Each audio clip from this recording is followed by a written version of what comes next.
Baiklah, Assalamualaikum warahmatullahi wabarakatuh. Selamat malam. Kami dari kelompok 1 perancangan pabrik dengan produk selai kopi. Izinkan kami untuk mempresentasikan hasil diskusi kami dengan tim. Yang pertama ada Damisi Tohang dengan NIM 053, yang kedua ada Wika Eliza dengan NIM 047, yang ketiga ada Rizky Arif Prayuda dengan NIM 059, yang keempat ada Rafli Ramadansyah dengan NIM 067, yang terakhir ada Gilang Fatur Rahman dengan NIM 041. Baiklah, untuk materi yang pertama akan saya jelaskan sendiri. Di sini ada latar belakang tentang selai kopi, di mana selai adalah salah satu jenis makanan atau awetan berupa buah-buahan yang sudah dihancurkan dan ditambahkan dengan gula lalu dimasak hingga kental. Lalu kopi, olahan makanan yang dibuat dari bahan utama kopi dan gula, pektin dan margarin sebagai bahan tambahan. Kopi juga memiliki banyak kandungan yang baik bagi tubuh, sehingga kopi sangat baik untuk dikonsumsi.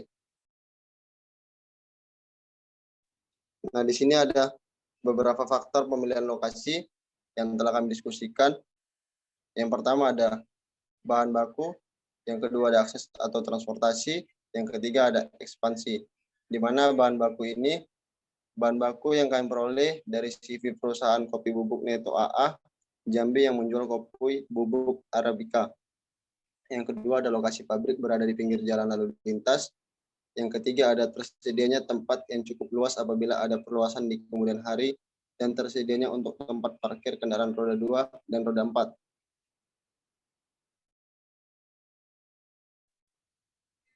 Untuk faktor-faktor pemilihan lokasi yang selanjutnya, di sini ada yang keempat, harga tanah, yang kelima, keadaan iklim dan geografis, yang keenam, tenaga kerja, di mana harga tanah relatif mahal karena berada di pinggiran kota.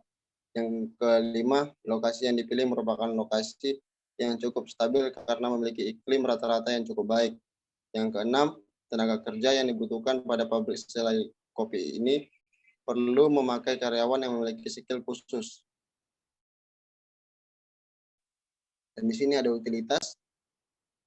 Muaro Jambi merupakan daerah kawasan industri, sehingga faktor-faktor seperti terjadinya bahan bakar, iklim dan karakter tempat dan lingkungan bukan merupakan kendala karena semua telah dipertimbangkan pada penetapan lokasi. Di sini utilitas kami menggunakan listrik, air. Next. Nah, untuk penjelasan selanjutnya saya serahkan kepada saudara saya, Saudara Gilang, untuk saudara dipersilakan. Terima kasih kepada moderator. Adapun bahan dari selai kopi yaitu bubuk kopi Arabica, gula, margarin, air, dan pektin. Bubuk kopi Arabica yang digunakan yaitu biji dengan mutu yang baik, memiliki kadar air 12% sampai 13% yang kemudian akan dihaluskan hingga menjadi bubuk kopi.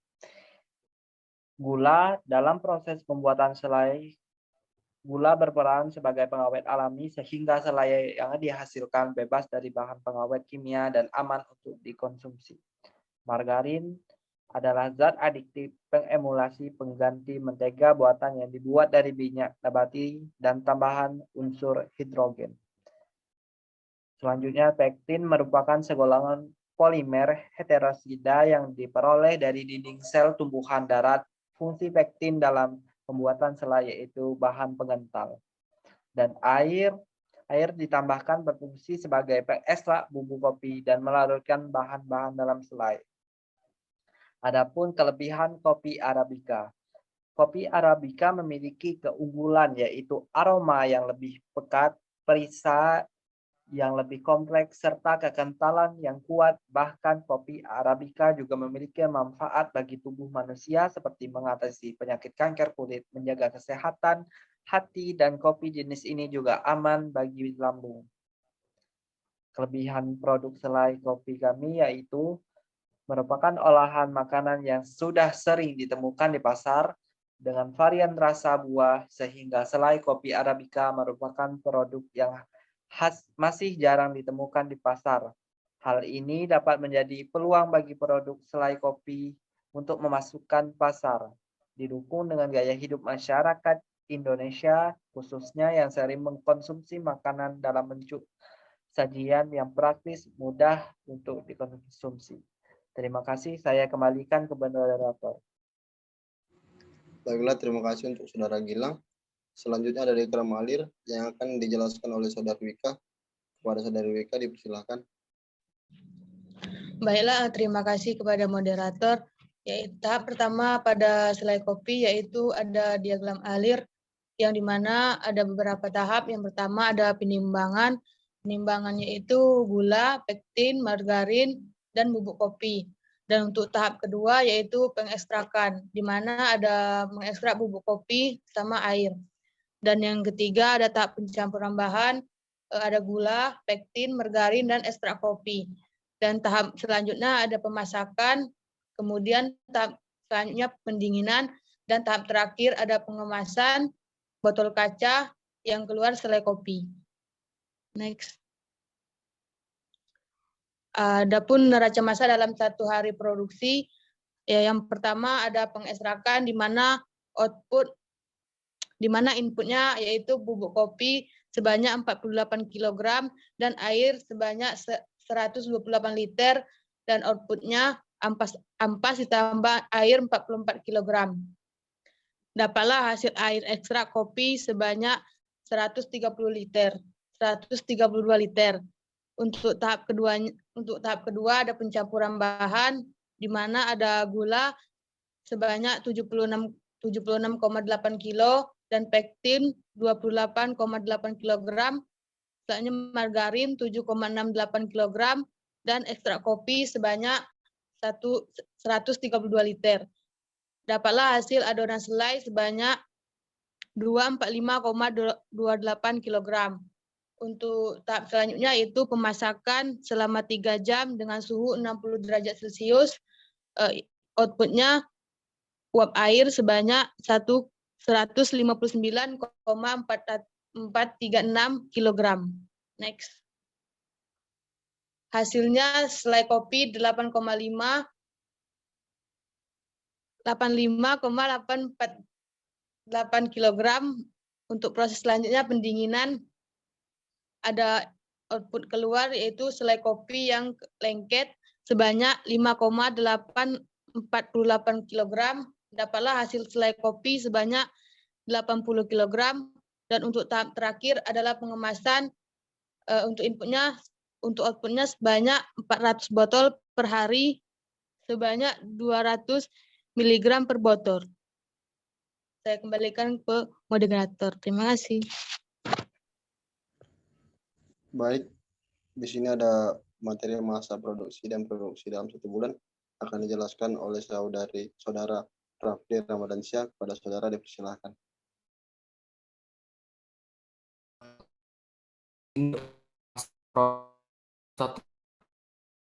Kami berproduksi selama 12 hari atau 4 hari dalam seminggu. Lalu produk dalam 1 bulan satunya 400 botol dan 1.600 botol dan 1 bulan 6.400 botol. Dan untuk 1 botol berisi 1 bersih dengan harga Rp1.000.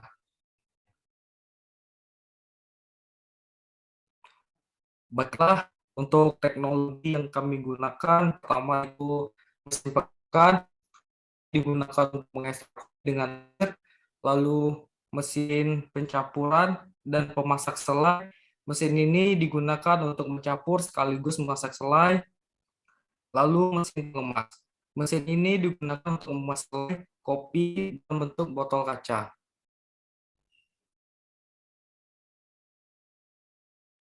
Bisa kita lihat di sini ada mesin pengekstrakan dengan kapasitas 200 liter per jam. Lalu pemasakan di sini dengan kapasitas 100 kilo per jam. Lalu untuk mesin pengemasan, di sini kapasitas pengisinya yaitu dengan kecepatan pengisian 1 botol per detik. Untuk kemasan yang kami gunakan menggunakan botol selai kopi menggunakan bahan kaca dengan kapasitas 200 ml per botol. Baiklah, terima kasih. Saya kembalikan kepada moderator. Baiklah, terima kasih untuk Saudara Raffi. Untuk materi selanjutnya akan dijelaskan kepada Saudari Damis Tohang. Untuk Saudari, kami persilahkan. Baiklah, di sini saya akan menjelaskan bagaimana perhitungan jumlah kebutuhan mesin. Nah, untuk mesin pengolahan selai ini prosesnya ada 3. Yang pertama membutuhkan mesin pengekstrakan, kemudian yang kedua pencampuran pemasakan, kemudian yang ketiga ada pengemasan. Nah, untuk jam kerja untuk pabrik pengolahan selai ini adalah 8 jam. Kemudian untuk waktu produksi, mesin pengekstrakan 20 menit, mesin pencampuran dan pemasakan 30 menit, dan untuk mesin pengemasan 10 menit. Kemudian untuk downtime-nya, mesin pengekstrakan 30, pencampuran pemasakan 30, downtime untuk pengemasan 30 menit. Dan kemudian untuk setup time-nya, pengekstrakan 10 menit, pencampuran pemasakan 15 menit, pengemasan 10 menit. Kemudian persen cacat yang untuk pengekstrakan 0%, kemudian pencampuran dan pemasakan juga 0%, tapi untuk pengemasan kemungkinan ada 9%. Target produk tahapan akhir kami adalah 80 kg. Baiklah, di sini yang pertama kita itu adalah untuk efisiensi menggunakan rumus E sama dengan 1 dikurang downtime tambah setup time per D, di mana D ini sendiri adalah